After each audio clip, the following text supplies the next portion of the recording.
Welcome back students. हम पढ़ रहे हैं ethics for GS paper 4। Previous lecture में हमने डिस्कस किया था क्या कोई डिफरेंस है in the words like ethics and morality.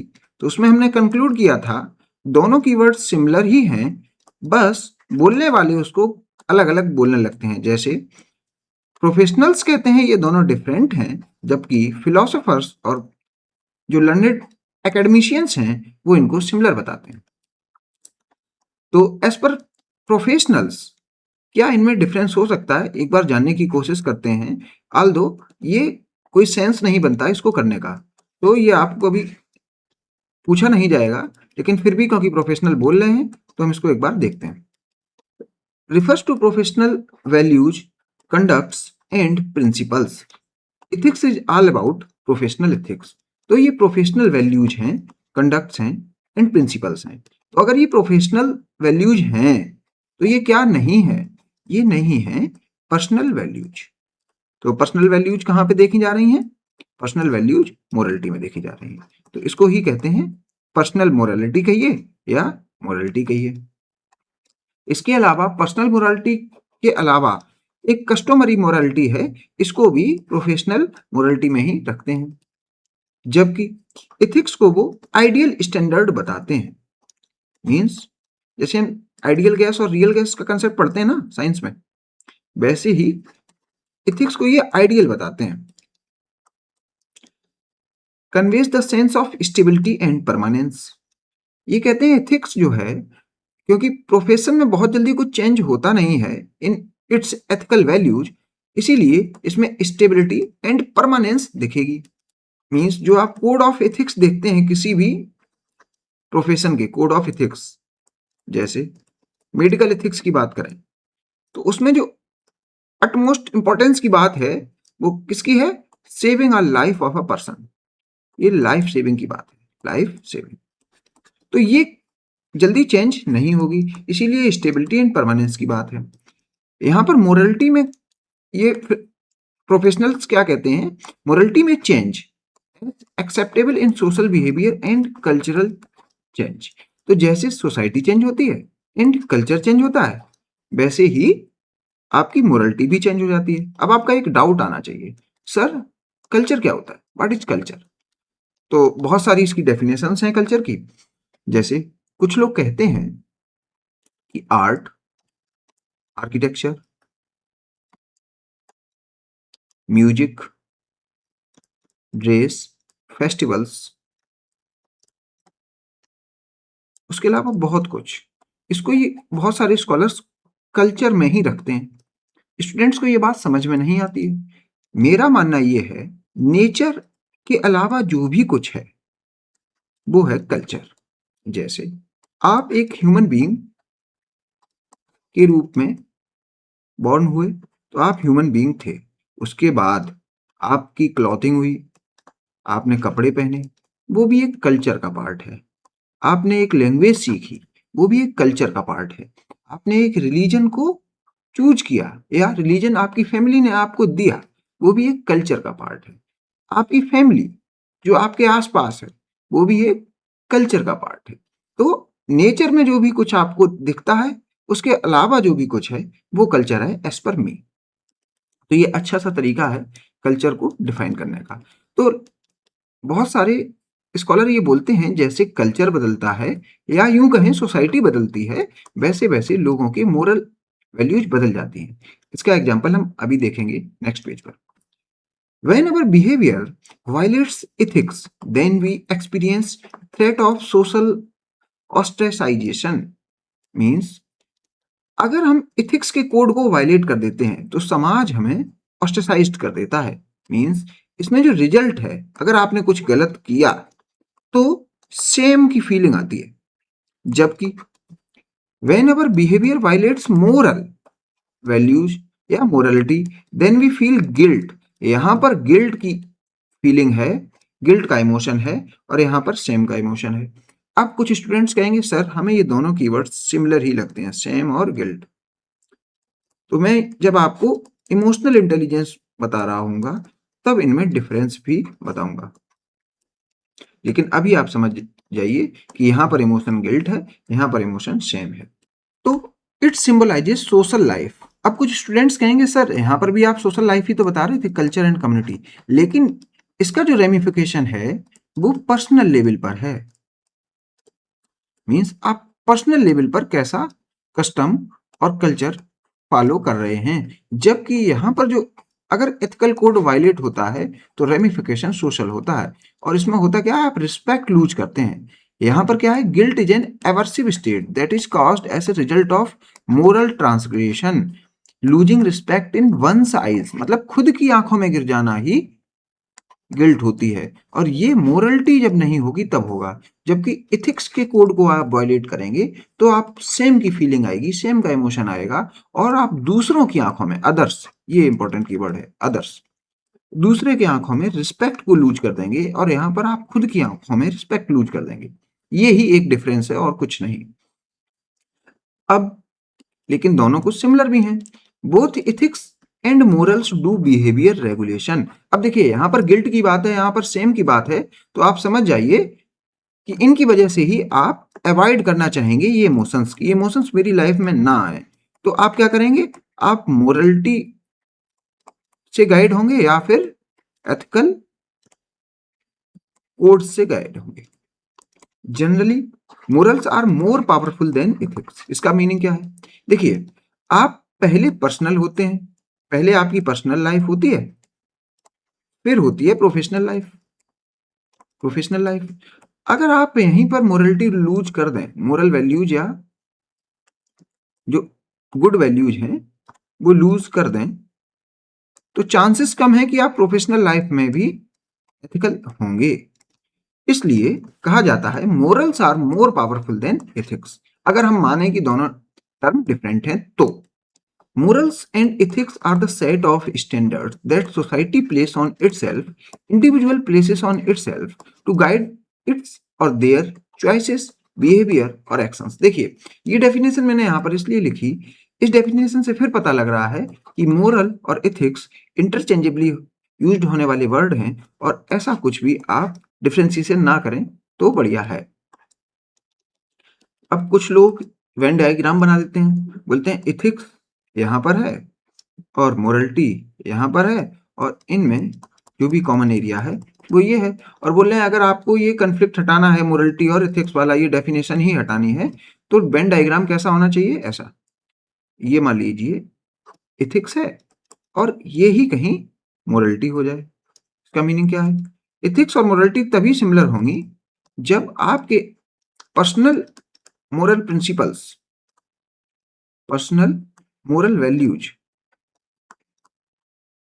Super impose करेंगी प्रोफेशनल वैल्यूज के साथ। इसका मीनिंग क्या है, आपको पब्लिक सर्विस वैल्यूज में जो वैल्यूज चाहिए, पब्लिक सर्विस में जो वैल्यूज चाहिए वो ही आप अपनी पर्सनल लाइफ में रखते हो, तो फिर एथिक्स और मोरलिटी में कुछ डिफरेंस नहीं रहेगा। अब देखते हैं connotation of the word ethics. It is about agreement that society reaches, that is about what is wrong और राइट। देखिए एक प्रकार से ये रॉन्ग और राइट की तो नॉलेज है, एक इंडिविजुअल क्या जान रहा है राइट और रॉन्ग के बारे में ये तो है ही, लेकिन कुछ स्कॉलर इसको कहते हैं ये सोसाइटी का एग्रीमेंट होता है। अगर रूसो की लैंग्वेज में इसको माने तो ये जनरल विल है, जनरल विल।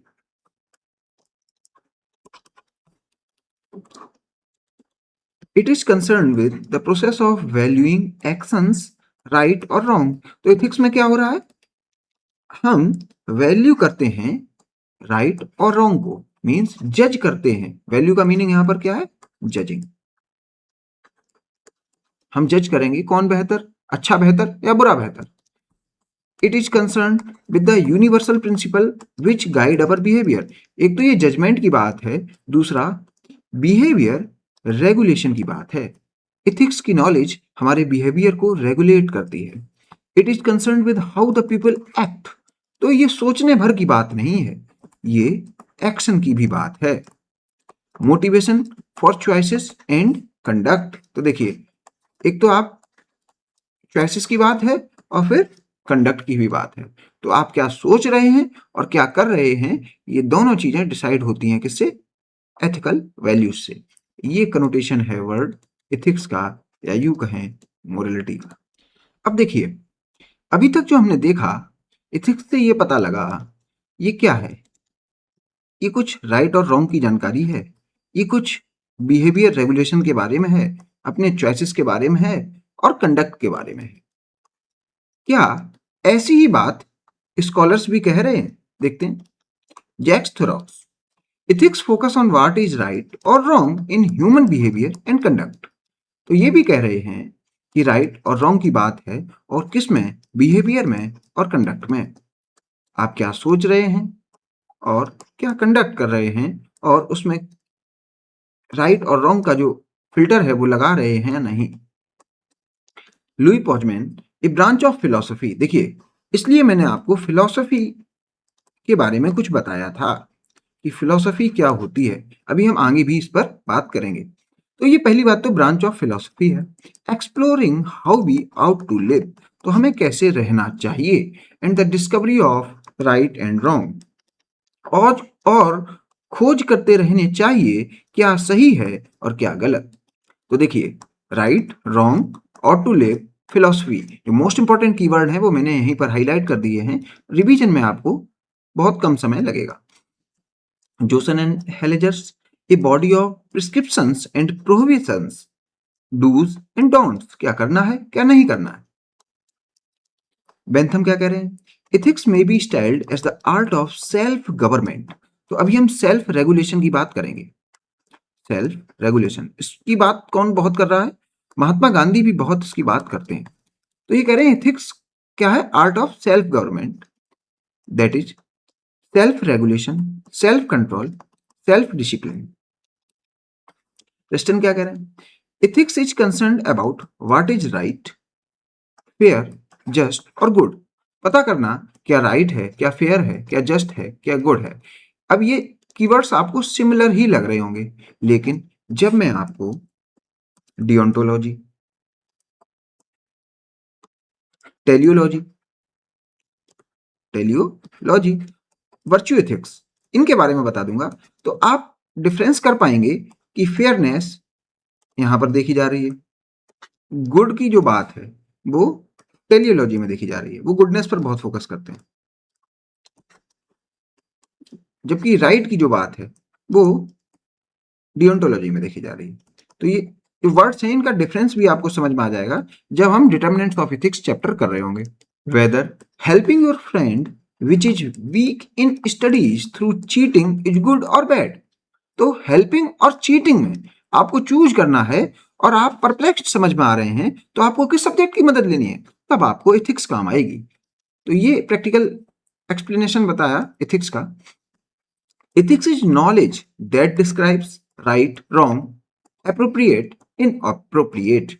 तो अगर आपको इनमें डिफरेंस करना नहीं आता, तो ही आपको जरूरत है आप क्या पढ़ें? एथिक्स।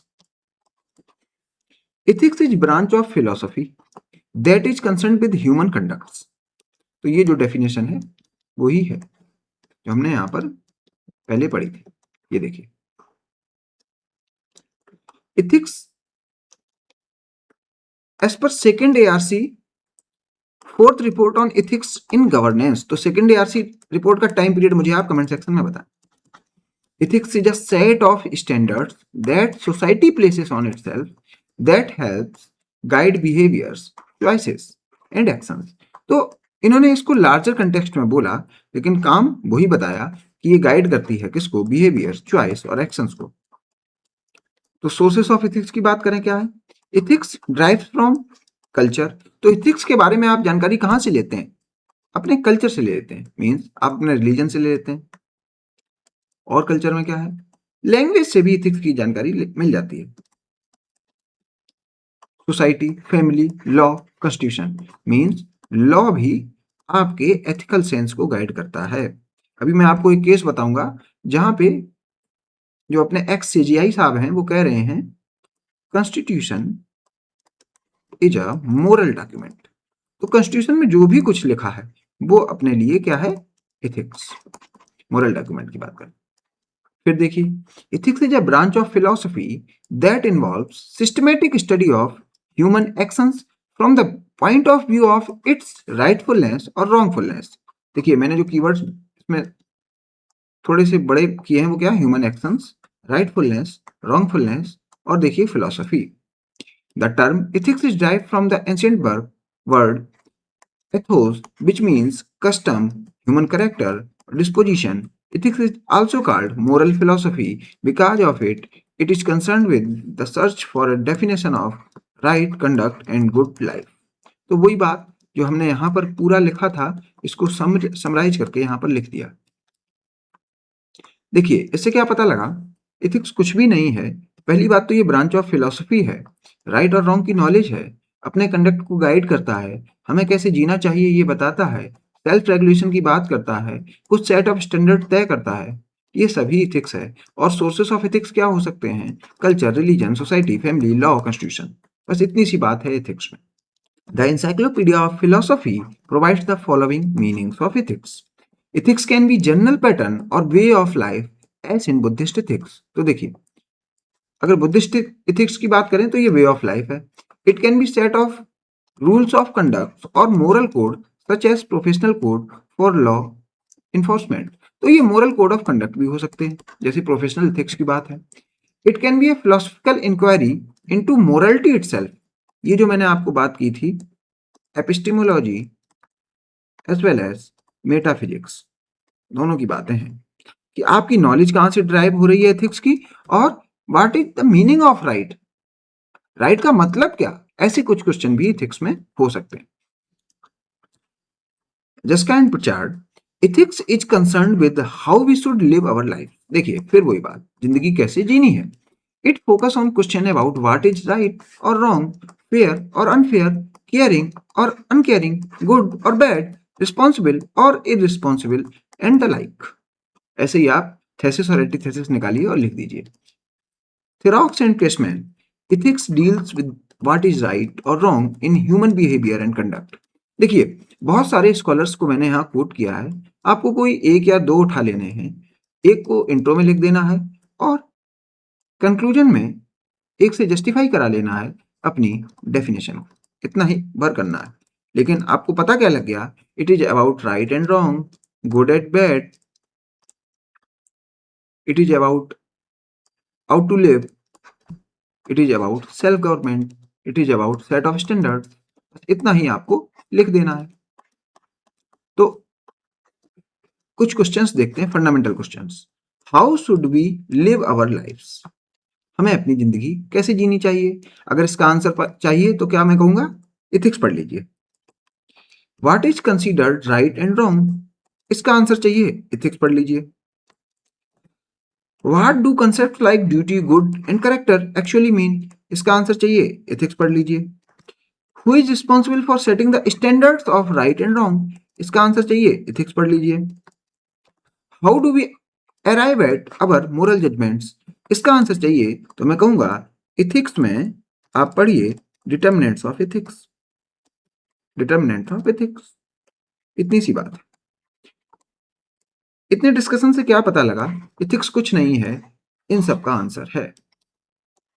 अब देखिए, यहां पर ह्यूमन एक्शन और नॉन ह्यूमन एक्शन की बात है. Tiger killed a deer, human involve ही नहीं है तो नॉन ह्यूमन एक्शन हुआ. Animal takes decision based on instinct, तो एनिमल तो इंस्टिंक्ट के आधार पर ही बिहेव करते हैं. A 2-year-old child drowned mobile phone of his और her father in the water, तो उसने अपने फादर का मोबाइल पानी में फेंक दिया बच्चे ने. बच्चा कितने साल का है, 2 साल का. तो ये नॉन ह्यूमन एक्शन हो गया, क्योंकि उसे नॉलेज ही नहीं थी अपने एक्ट के बारे में. तो ये भी नॉन ह्यूमन एक्शन कहा जा सकता है. अब ह्यूमन होने का मतलब क्या है, अब देखते हैं. ए 25-year-old person found spitting on road in Singapore, तो ये ह्यूमन एक्शन हो गया, उसने ये जानते हुए किया. ए 50-year-old person while in a drunken state drove a car and met with an accident in which 5 people were killed. अब देखिए, ये दारू पिया हुआ इंसान है, क्या इसके एक्शन को ह्यूमन एक्शन माना जाएगा? जी हाँ, ये भी ह्यूमन एक्शन है, क्योंकि उसने जो भी कुछ किया जानबूझ के किया. अब देखिए, a mentally retarded person killed another person. अब देखिए इसने तो जान ली लेकिन वो मेंटली रिटार्डेड था। यहाँ पर जिसने जान ली वो ड्रंकार्ड था, वो ड्रंकन स्टेट में था। इसका तो ह्यूमन एक्शन था, इसका नॉन ह्यूमन एक्शन था। तो ये ह्यूमन एक्शन और नॉन ह्यूमन एक्शन की बातें होंगी। अब देखते हैं 4 ब्रांचेस ऑफ फिलोसफी जिसकी डिस्कशन हमने फर्स्ट लेक्चर में किया था। सबसे पहले है एपिस्टेमोलॉजी। फिलॉसफी में एक ब्रांच होती है एपिस्टेमोलॉजी, अगर हिंदी देखें तो है ज्ञान मीमांसा। Epistemology is generally concerned with the study of दो sources from where the concept of any philosophy is originated. देखिए यहाँ पे इंपॉर्टेंट कीवर्ड क्या है? सोर्सेस। अभी भी आपको ये डेफिनेशन समझ में नहीं आई होगी, मैं एक और इजी तरीके से आपको बताता हूं। आप क्वेश्चन करिए अपने आप से, how do we know what we know? हम क्या जानते हैं उसके बारे में हम कैसे जानते हैं, बस इतना समझिए। मींस हमें अपने सोर्सेस ऑफ नॉलेज को बताना है, किसमें? एपिस्टेमोलॉजी में। एक अच्छा सा एग्जांपल आपके लिए, एपिस्टेमोलॉजी ऑफ सनातन धर्म क्या होगा? आपने सनातन धर्म को कहां से जाना? Vedas, Purana, Smriti, Vedanta etcetera. Epistemology of Islam, Quran हो सकती है, हदीस हो सकती है और बहुत सारे टेक्स्ट हो सकते हैं।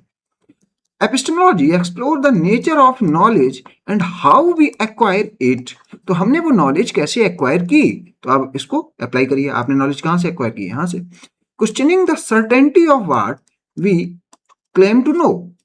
और ये क्वेश्चन करता रहता है किसके बारे में? Certainty, what we claim to know. पहले तो हम जान लें हम क्या जानते हैं, और फिर उस जानकारी को भी आप क्वेश्चन करते रहिए। यही है क्या? एपिस्टेमोलॉजी। दूसरी ब्रांच है लॉजिक। लॉजिक में रीजन और लॉजिक की बात होती है, कॉजल फंक्शनल एनालिसिस होती है। मींस इसमें जो साइंस में हो रहा है उसकी बातें ज्यादा हैं। तीसरा जो ब्रांच है वो है मेटाफिजिक्स, इसको कहा जाता है तत्व मीमांसा। इसमें क्या है? Study of beyond this physical world, study of soul, universe, existence, rebirth etcetera. तो ये सब कहानियां, सपने क्यों आते हैं, आत्मा क्या होती है, जिंदगी क्या होती है, यूनिवर्स क्या होता है, हम हैं क्यों, हमारे होने का पर्पज क्या, कुछ ऐसे क्वेश्चन। अब ये क्वेश्चन कहाँ डील नहीं हो रहे? बियॉन्ड द फिजिकल वर्ल्ड का मीनिंग क्या है? इसका मीनिंग ये है, मेटा मीन्स बियॉन्ड। इसको आप ऐसे भी समझिए, आप जितना भी एपिस्टेमोलॉजी में पढ़े हैं, मींस आप सोर्सेस ऑफ नॉलेज के बारे में जाने हैं, उसमें जो छूट गया, लॉजिक में जो छूट गया, और एथिक्स मोरलिटी में जो छूट गया, उसके बाद जो भी कुछ बचा वो जानते हैं किसमें? मेटाफिजिक्स में। इसलिए इसको कहा जाता है metaphysics, beyond the physical reality.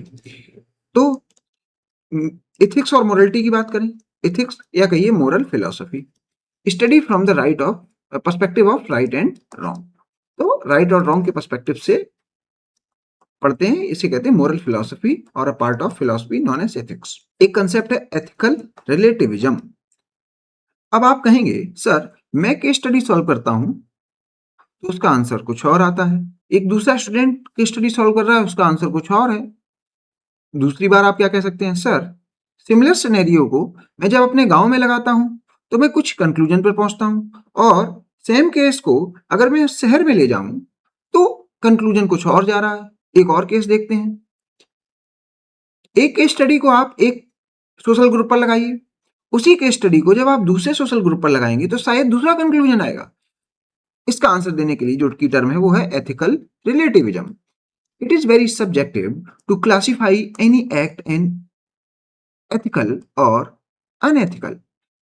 तो किसी के लिए क्लासिफाई कर देना और उसमें एब्सोल्यूट तरीके से देख लेना बहुत डिफिकल्ट होता है। As per ethical relativism, a particular act may be ethical at one place and unethical at another place. It is relative to time, society, culture, circumstances, and other things as well. Drinking liquor can be considered unethical in some regions of India. However, in tribal belt of India, it is ethical to consume alcohol. तो आपको ये बात सही लग रही है? जी हाँ। Consumption of non-vegetarian food can be considered unethical in one religion. किसी में हो सकता है, like Jainism. However, in other religion like Islam and Christianity, it can be ethical. यहाँ पे एज लगा दीजिए, हटा दीजिए, कैन कर दीजिए। तो आप देख रहे हैं, लेकिन एथिकल एब्सोल्यूटिज्म कहां देखने को मिल रहा है? देखिए जरा, ethical absolutism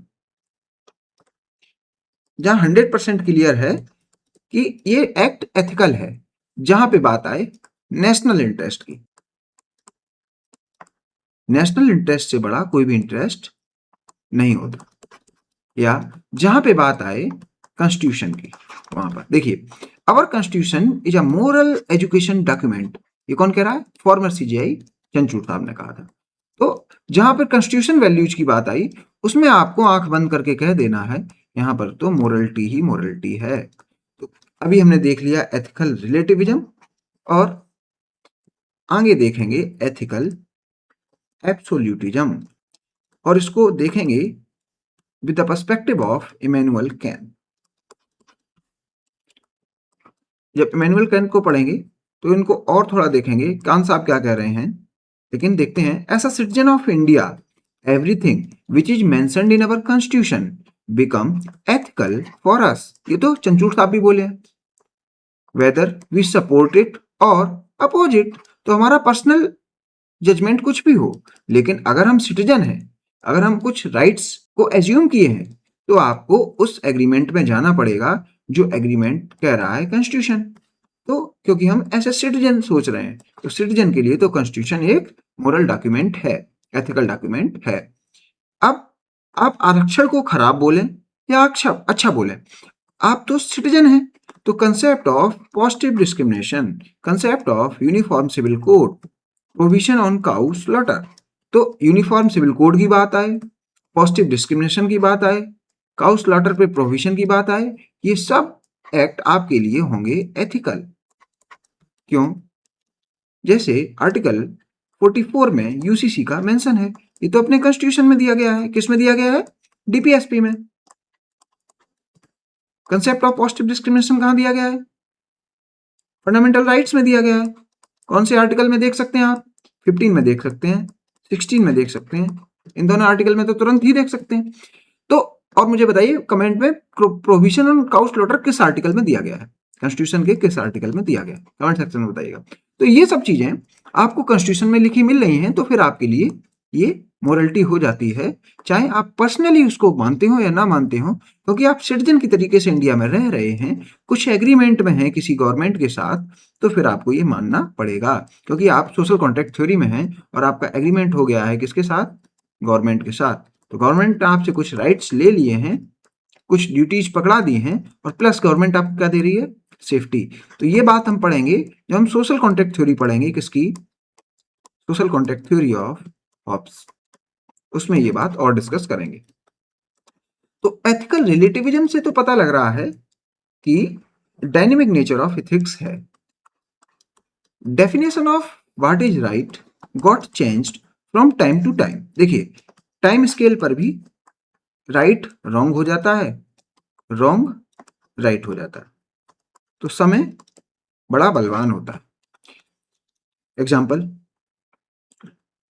if a soldier kills someone then it may be right, but if a person kills someone then it is wrong because rules and purpose are different in both the cases। आप similar personality पे आ जाइए। जब ये border पे है, ठीक है, तो वहां पर किलिंग जस्टिफाई है, वहां पर किलिंग को जस्टिफाई कर दिया गया। लेकिन जब सिमिलर पर्सनालिटी घर पर हस्बैंड की तरीके से आता है और डोमेस्टिक वायलेंस में अपनी वाइफ का मर्डर कर देता है, सेम किलिंग को आप क्या जस्टिफाई करेंगे?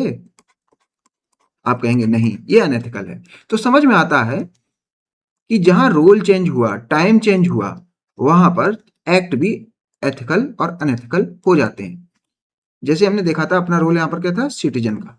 ऐसे ही इसका रोल यहां पर क्या था? सोल्जर का। फिर बाद में ये क्या बन गया?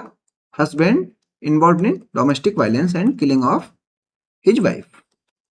So ethics is very dynamic and subjective and depends upon various variables like role, purpose, potential outcome। तो देखिए, रोल की बात तो हम ड्यूटी एथिक्स में कर लेते हैं, पर्पज की बात हम ड्यूटी एथिक्स में भी करते हैं और टेलियोलॉजी में भी करते हैं। ये पर्पज पर हम बहुत डिस्कस करेंगे, क्या होता है इंटेंशन, क्या होता है पर्पज, तो ये आपको भी कंफ्यूज करेगा। और पोटेंशियल आउटकम की बात जो है वो तो हम टेलियोलॉजी में करते ही करते हैं। अब देखते हैं जेम्स मेडिसन साहब क्या कह रहे हैं। ये फॉर्मर प्रेसिडेंट ऑफ यूएसए हैं, तो ये जो कह रहे हैं कुछ अच्छी बात कह रहे होंगे। देखते हैं। If men were angels no government would be necessary. ये इनका फेमस कोट है। इसका मीनिंग क्या है? अगर मैन के पास वर्च्यू ही वर्च्यू हो, कुछ दोष ना हो, वाइसिस ना हो, तो क्या ही गवर्नमेंट की जरूरत है। मीन्स अगर मैन कैसा हो जाए, एथिकल, तो क्या गायब हो जाएगी? गवर्नमेंट। इसका मीनिंग क्या है और इसका सेंस क्या है? गवर्नमेंट तभी है जब तक मैन अनएथिकल है। ये सेंस है इस कोट के। We all have two sides. हम सभी के दो चेहरे होते हैं। Human beings possess both virtues and vices. तो एथिक्स क्या काम करती है? इसको कल्टीवेट कराती है और इसको रिनाउंस करती है। इसको छोड़ देते हैं और इसको बढ़ाते हैं। ये काम है एथिक्स का। अब देखते हैं case study on self regulation. ये बहुत इंपॉर्टेंट केस स्टडी है। देखिए, यहां पर मैं सेल्फ रेगुलेशन को कनेक्ट कराऊंगा इस कोट से। कैसे, बता रहा हूं। सेल्फ रेगुलेशन मीन्स आप खुद से ही रेगुलेट हो रहे हैं। तो मीन्स किससे रेगुलेट नहीं हो रहे हैं? कोई एक्सटर्नल सोर्स से रेगुलेट नहीं हो रहे हैं। गवर्नमेंट से रेगुलेट होने की कोई जरूरत ही नहीं है। और अगर आप सेल्फ रेगुलेटेड हैं तो गवर्नमेंट है या नहीं है, इससे फर्क नहीं पड़ेगा आपको, क्योंकि आप तो सभी काम सही कर रहे हैं। अब इसको देखते हैं किससे? एक केस स्टडी से। ये गुरुकुल सिस्टम की केस स्टडी है। ये केस स्टडी मुझे बताइए मेरे टीचर के.एम. पाठी सर ने। आप इनकी वीडियोज को, इनके लेक्चर यूट्यूब लेक्चर्स पर देख सकते हैं। इनका भी यूट्यूब चैनल है, आप इनको भी फॉलो कर सकते हैं। अच्छे टीचर हैं और ये अच्छी केस स्टडी सॉल्व कराते हैं। अब देखते हैं गुरुकुल सिस्टम की बात करें।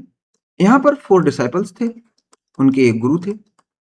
इनकी चारों डिसाइपल की शिक्षा पूरी हो जाती है तो ये कहते हैं कि गुरु दक्षिणा का दिन आ गया है, आप सर मुझसे गुरु दक्षिणा ले लीजिए। गुरु कहते हैं आप अगले दिन आइएगा, मैं आपसे गुरु दक्षिणा लूंगा।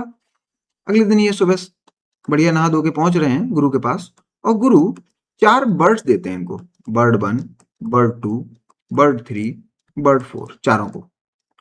किसको? Disciple 1, disciple 2, disciple 3, disciple 4। चारों डिसाइपल्स को एक एक बर्ड दी गई। चारों से कहा जाता है कि मेरे लिए गुरु दक्षिणा यही होगी कि जहां आपको कोई ना देखे, इन बर्ड्स को आप मार के ले आइए, किल करके ले आइए।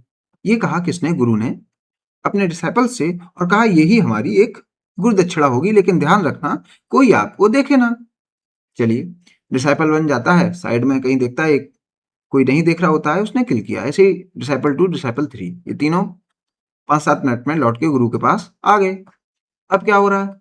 डिसाइपल 4 को ढूंढा जा रहा है क्योंकि वो नहीं आया, 1 घंटा निकल गया। गुरु को चिंता होती है कि कहां चला गया।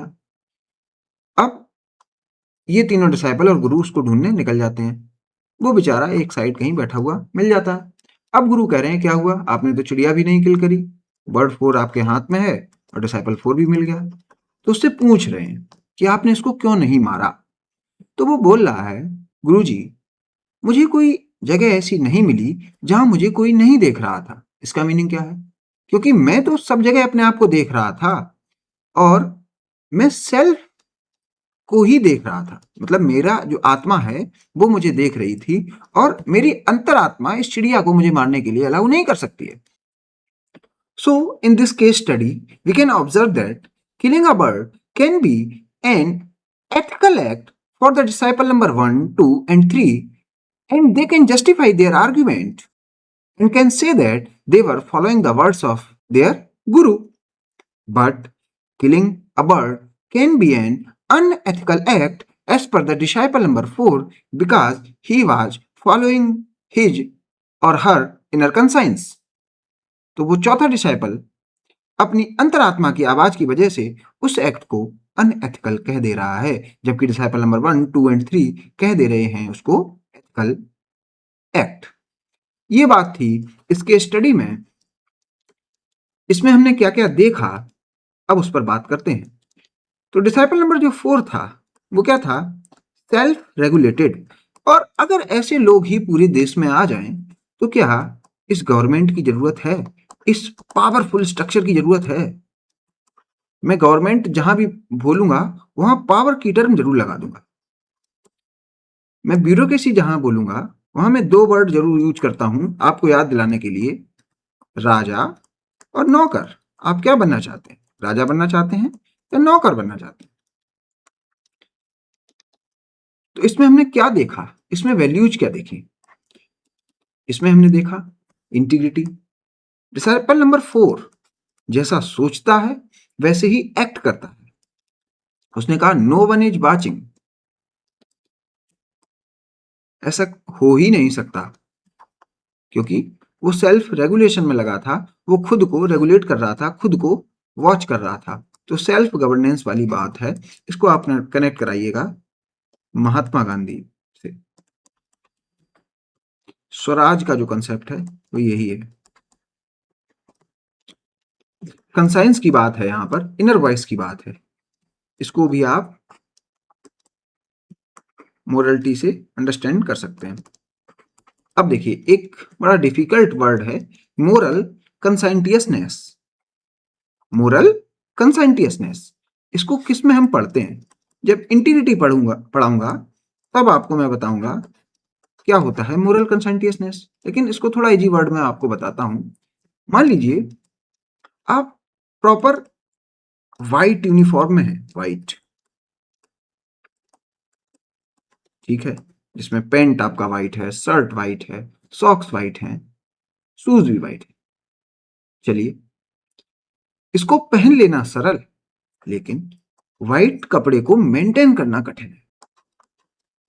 ऐसे ही मोरलिटी के बारे में पढ़ लेना सरल है, इसकी नॉलेज ले लेना सरल है, इसको अप्लाई करना बड़ा कठिन है। अप्लाई होते हुए आपने कहां देखा? Disciple number 4। तो मोरलिटी को अप्लाई करना कठिन है जैसे कि सफेद कपड़ा को सफेद मेंटेन रखना कठिन। इस प्रॉपर्टी को ही या इस वर्च्यू को ही आप कहेंगे moral conscientiousness. The fourth disciple engaged in moral reflection, तो उसने करके दिखाया to realise that he himself is a witness to his own deeds. और इसमें आपको कौन सी मोरल कैरेक्टरिस्टिक्स दिख रही हैं? अहिंसा की बात हो रही है, नॉन वायलेंस भी आपको दिख रही है, principle of doing no harm. तो अगर हम इसमें बात करें वर्च्यू इथिक्स की, तो हमने कौन कौन सी वर्च्यू ऑब्जर्व की किसमें? डिसाइपल नंबर 4 में। Integrity, self regulation, conscience, moral conscientiousness, ahimsa, means following her his और हर इनर वॉइस।